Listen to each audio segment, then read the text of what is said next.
My name's Lois and I'm part of the team here at FCC, so welcome, special welcome if I don't know you and we've never spoke before, or if you're watching online, then thank you for tuning in with us.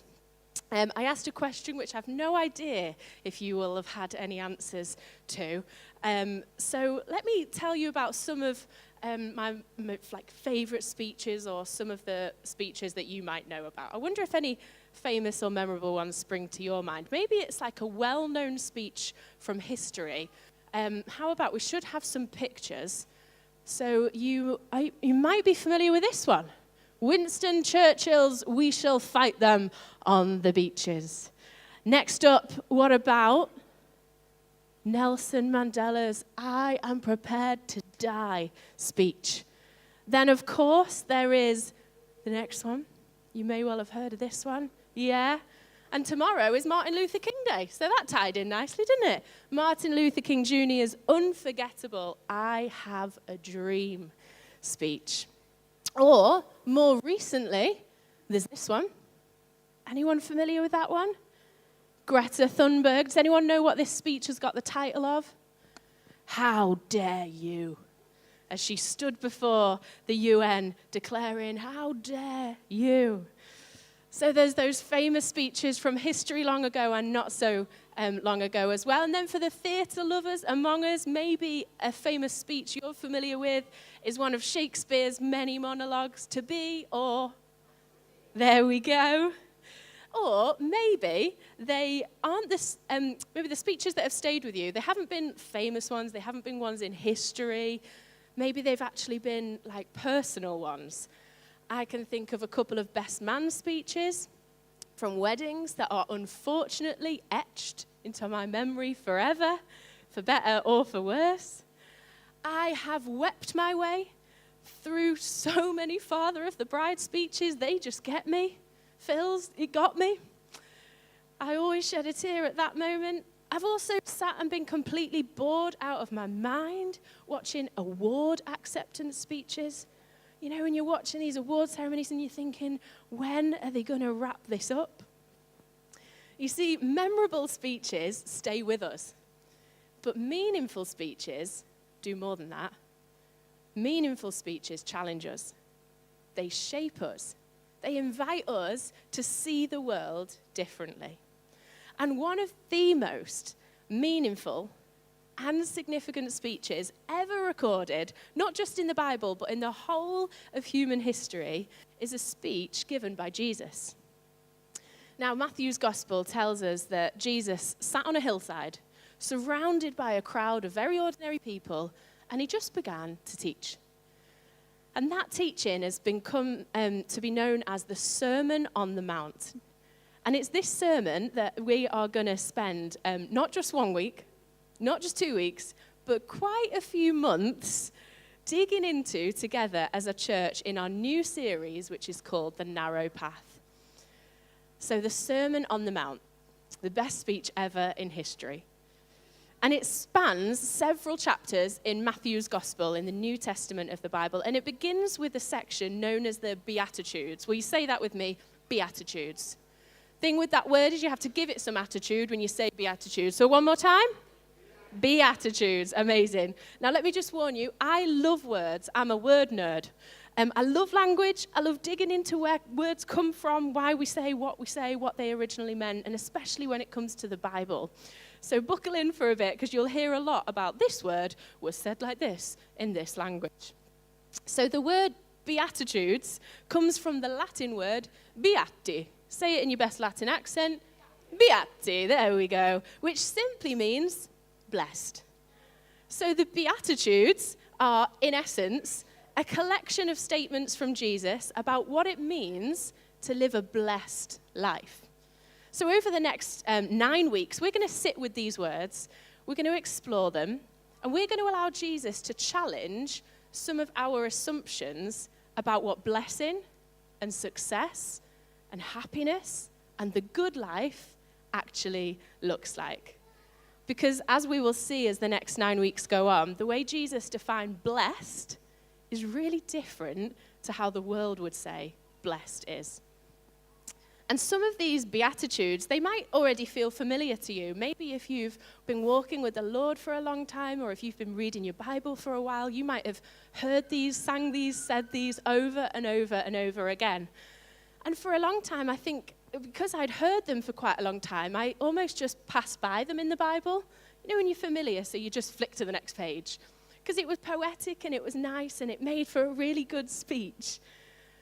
But this year, as I've slowed down and really read them, my reaction has been, what on earth are these saying? And what are these Beatitudes actually asking of me? So let me offer a disclaimer up front. These Beatitudes aren't easy. They're not particularly comfortable either. They have a way of poking and prodding us, of challenging us, but if we let them, they will change us too. So I want to invite you to come each week over the next 9 weeks just with an open heart that is willing to be unsettled and to allow Jesus to speak to the deeper places in you through these words in this scripture. Is that all right? Lovely. I'm so glad. So the Beatitudes, the first few Beatitudes are aimed at our inner life, what's going on beneath the surface. And then as Jesus continues, the focus turns and it begins to shift towards our output. So how we live, how we act, what we do in the world. And the philosopher, Dallas Willard, I think you say it like that, Dallas Willard, but that sounds a bit northern, doesn't it? Dallas Willard says this: the Beatitudes are a curriculum for Christ-likeness. What a mouthful. The Beatitudes are a curriculum for Christ-likeness. Now that fits perfectly with our vision and our mission here at FCC, which is to become more like Jesus. So our prayer over the next coming weeks is that as we open up these Beatitudes, these scriptures together, that they would slowly, surely, gently, bit by bit, begin to form us to becoming more like Jesus. We are praying that we would become less shaped by the world around us, which can so easily have an influence and an impact and direct our thinking, and be more shaped by the way of Jesus and the blessed life that he talks about. So shall we read them? These Beatitudes, these blessed statements, and then we'll kick off with the very first one. But I wonder if you would join me in reading it with me like you did last week with Steve. But we're going to do it a little bit different because every time we come to the word blessed, I need you to shout it. This is your permission to get loud in church, to get all that anger out, to get whatever you're dealing with out. No one will judge you because you're going to shout the word blessed every time we come to it. So it will come up behind us. Are you ready? Big, deep breath. Blessed are the poor in spirit, for theirs is the kingdom of heaven. Blessed are those who mourn, for they will be comforted. Blessed are the meek, for they will inherit the earth. Blessed are those who hunger and thirst for righteousness, for they will be filled. Blessed are the merciful, for they will be shown mercy. Blessed are the pure in heart, for they will see God. Blessed are the peacemakers, for they will be called children of God. Blessed are those who are persecuted because of righteousness, for theirs is the kingdom of heaven. Blessed are you when people insult you, persecute you, and falsely say all kinds of evil against you because of me. Rejoice and be glad, because great is your reward in heaven. Amen. I think this section was the loudest blessed. Well done, very good. Take a breath while I take a drink.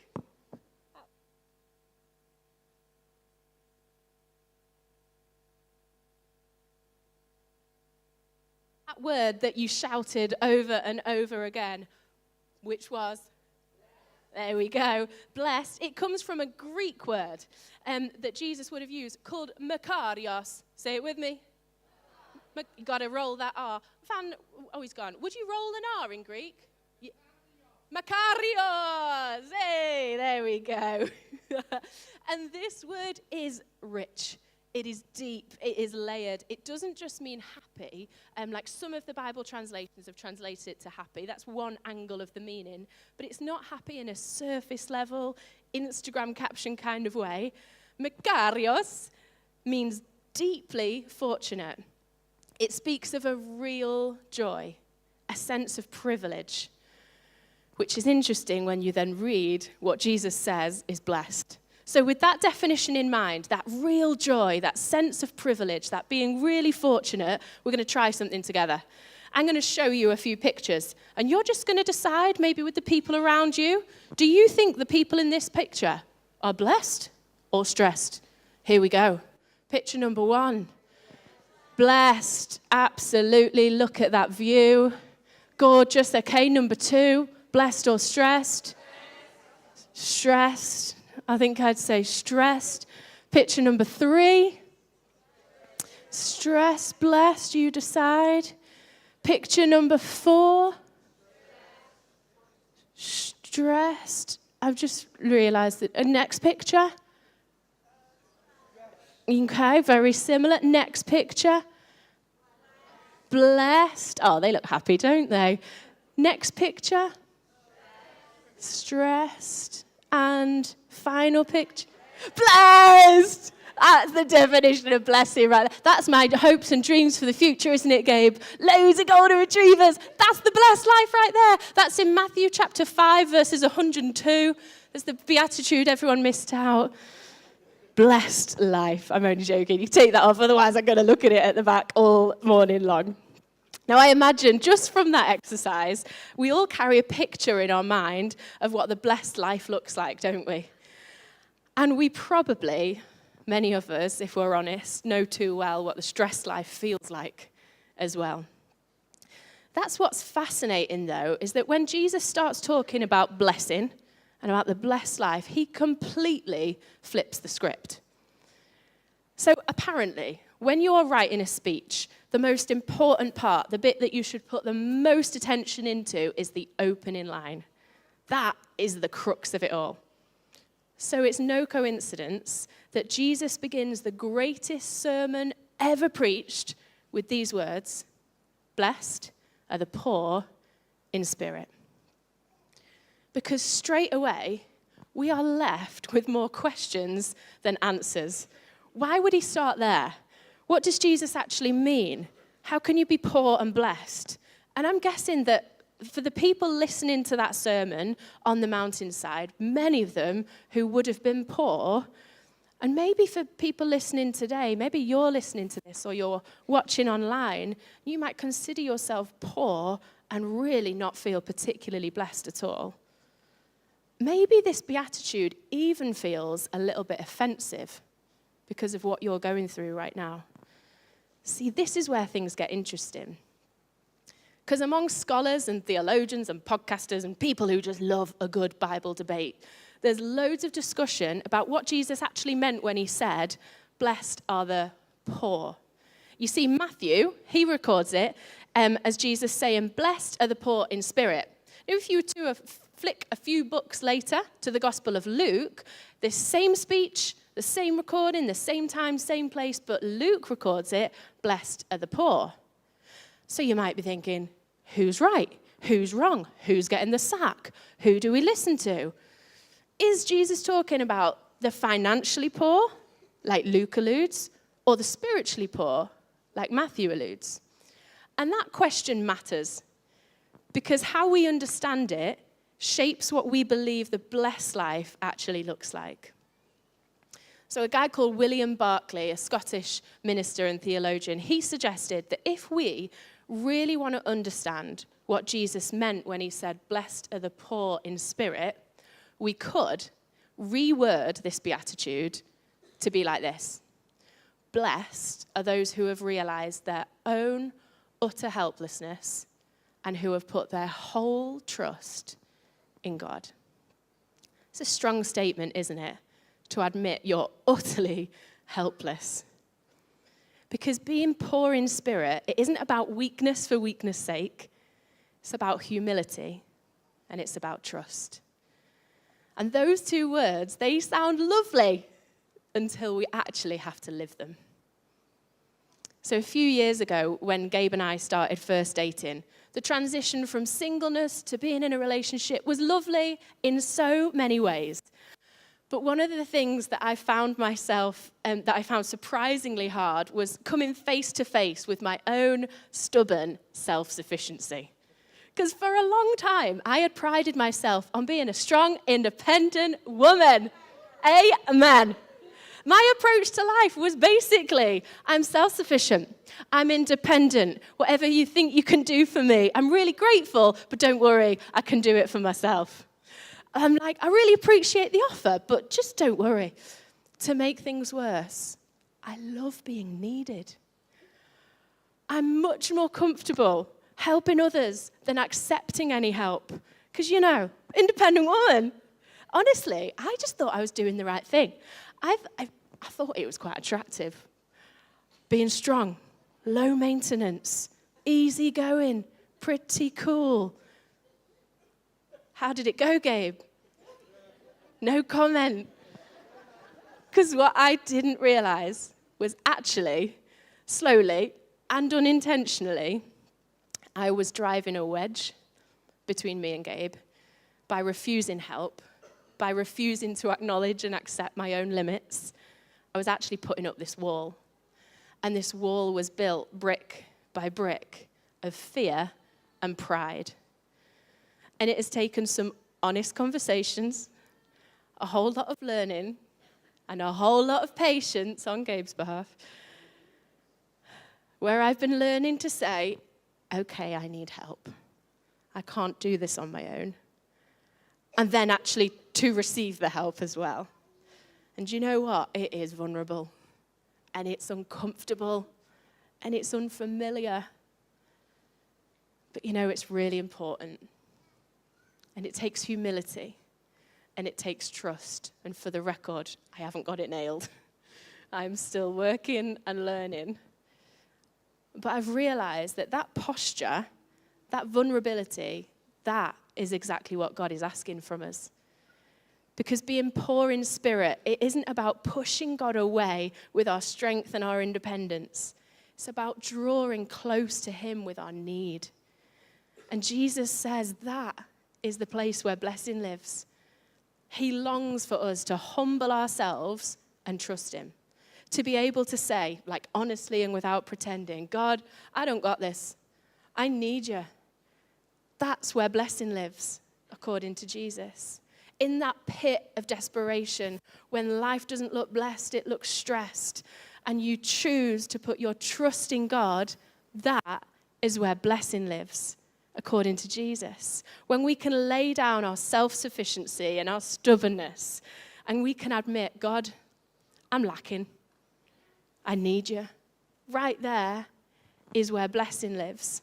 When you're able to say, God, if I am honest, I am muddling my way through life, and I look like a good Christian because I'm saying the right prayers and doing the right things, but if I'm honest, I am empty and I am dry.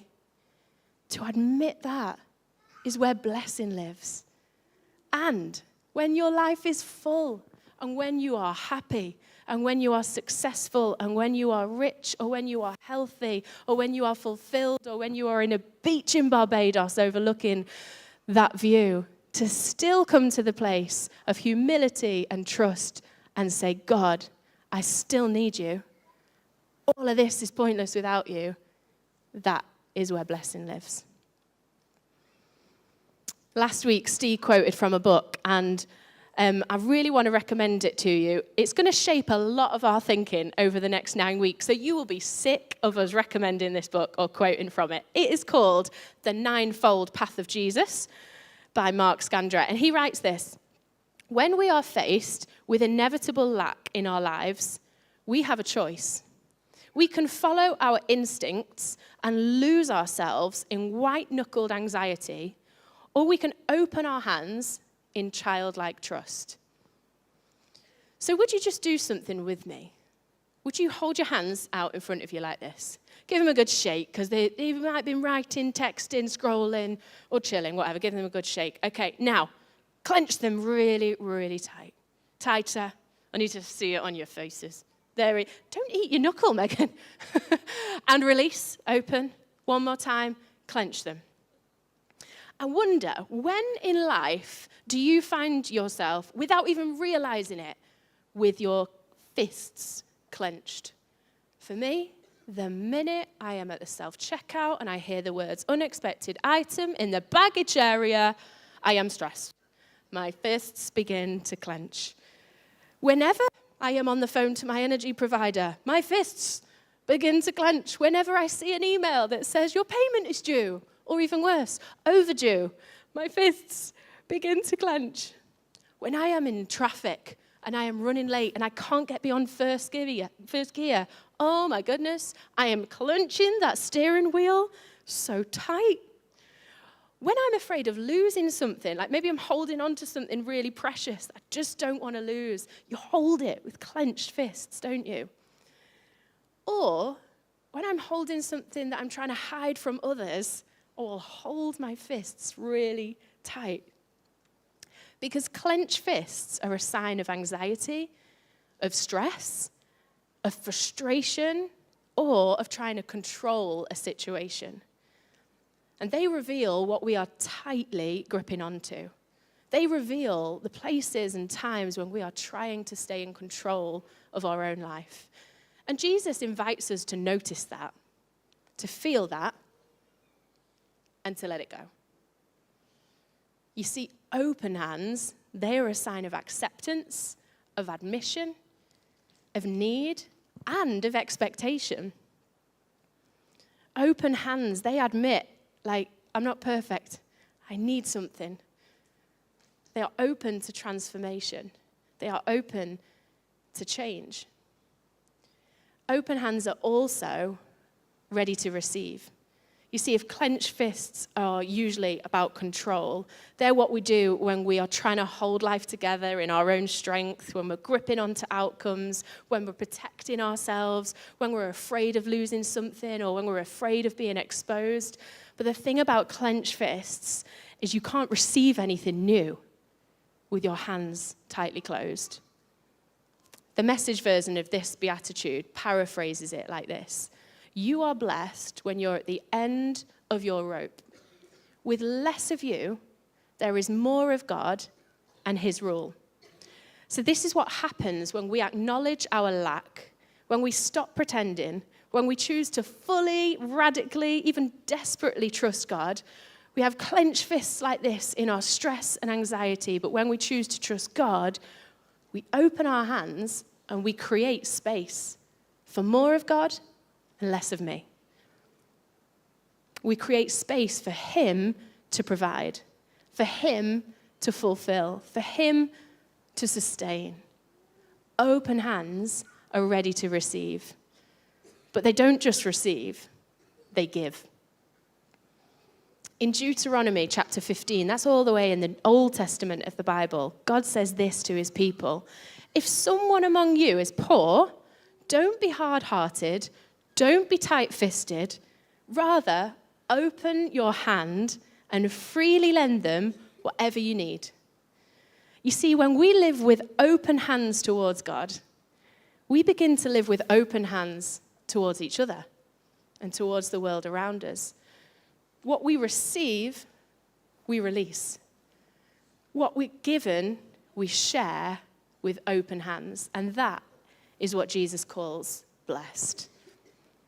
Mark Scandrett, he adds this: Jesus invites us into radical trust. It's an invitation to live with open hands, giving our sacred consent and speaking a radical yes to life, no matter what might come. It's an invitation to trust the one who made us will bring us through.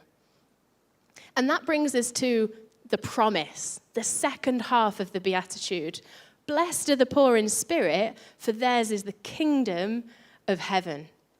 See, the kingdom belongs to those with open hands, to those who can admit their need, to those who can trust God enough to let it go.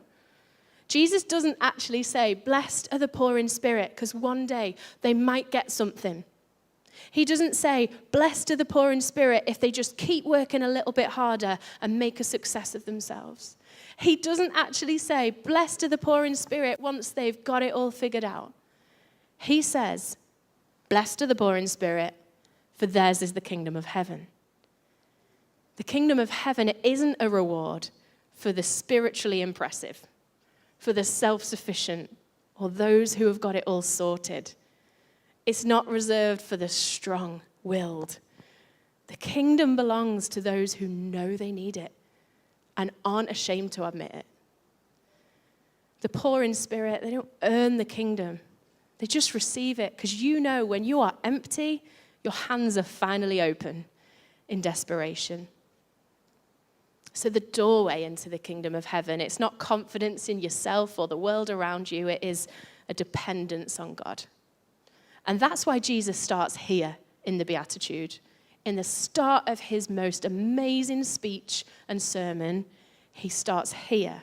Because if you think you could be rich enough, able enough, strong enough, good enough, more self-sufficient enough on your own, you'll never reach out for the kingdom. But if you come saying, God, I've got nothing to bring, and I need you, do you know what Jesus says? Welcome. This is all yours. This is the upside down way of the kingdom, where need isn't a barrier, it's an entry point. So for every person in here, or maybe you're listening online, if you feel empty or overwhelmed or just aware of your lack or your need, Jesus looks at you and he says, you are blessed. You are blessed because the kingdom of heaven is yours. As we draw to a close, we're going to watch a clip from The Chosen where he is going to, Jesus, the character of Jesus, is going to repeat these words over us from this Sermon on the Mount. And as you watch and listen, I just want to invite you to reflect on these questions. What is God saying to you today? What are you holding on to? Where are your hands clenched? Where do you need to admit your lack and your need? Where is God asking you to radically trust him and open your hands?